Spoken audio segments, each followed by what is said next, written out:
உன் தேவனாகிய கர்த்தர் உன் நடுவில் இருக்கிறார். நடுவில் நம்முடைய இருதயத்துக்குள்ள இருக்கிறார்.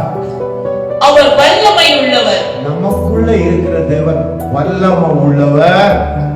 அவர் ரட்சிப்பார். அவர் நமக்கு வருகிற எல்லா விதமான போராட்டங்கள், துன்பங்கள், தீமையிலிருந்து நம்மை விடுதலையாக்குவார்.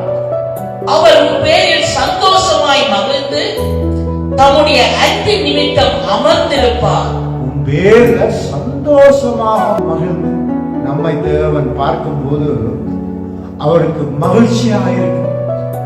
வேதத்தில் ஒரு வசனம் சொல்கிறது, ஒரு பாவை மனம் திரும்பும் போது பரலோகத்தில் தூதர்கள் மத்தியில மிகுந்த சந்தோஷம் உண்டாயிருக்கும். நாம் தேவனோடு வந்து சேரும் போது, தேவனோடு இணையும் போது என் மேல அவர் சந்தோஷப்படுகிறார். அவன் மேல சந்தோஷம். யார் சந்தோஷப்படாமல்? என் தேவன் என் மேல சந்தோஷப்பட வேண்டும். ஆமென். யார் என் மேல பிரியப்படாமலோ என் தேவன் என் மேல பிரியம் வைக்க வேண்டும். என்னை பார்க்கும் போது அவருடைய மனம் மகிழ வேண்டும். எப்படி அது மகிழ பண்ணலாம்?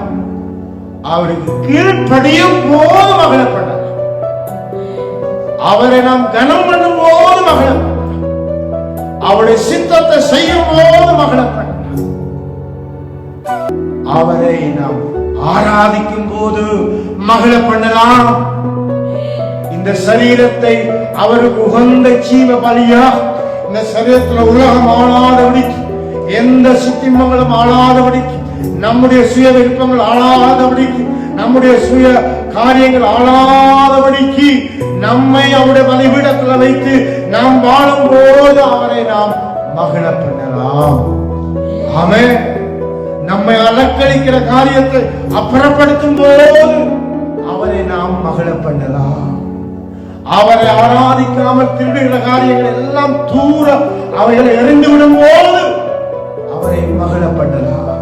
என்னை மகிமைப்படுத்தாமல் தேவனை மகிமைப்படுத்துகிறதுக்கு எவைகளெல்லாம் நாம் செய்கிறோமோ அப்பொழுது அவர் சந்தோஷப்பட்டு விடுகிறார். ஆமென். என்னை பிரதிபலிக்காமல் இயேசுவை பிரதிபலிக்கிறதுக்கு என்னவெல்லாம் நாம் செய்கிறோமோ அப்பொழுது என் மேலே அவர் மகிழ்ச்சியாக மாறிவிடுகிறார். என்னை காட்டாமல் இயேசுவை காட்டுகிறதுக்கு ஒவ்வொரு ஸ்டெப்பிலையும் நான் முடிவெடுக்கும் போது அவர் என் மேல சந்தோஷப்படுகிறார்.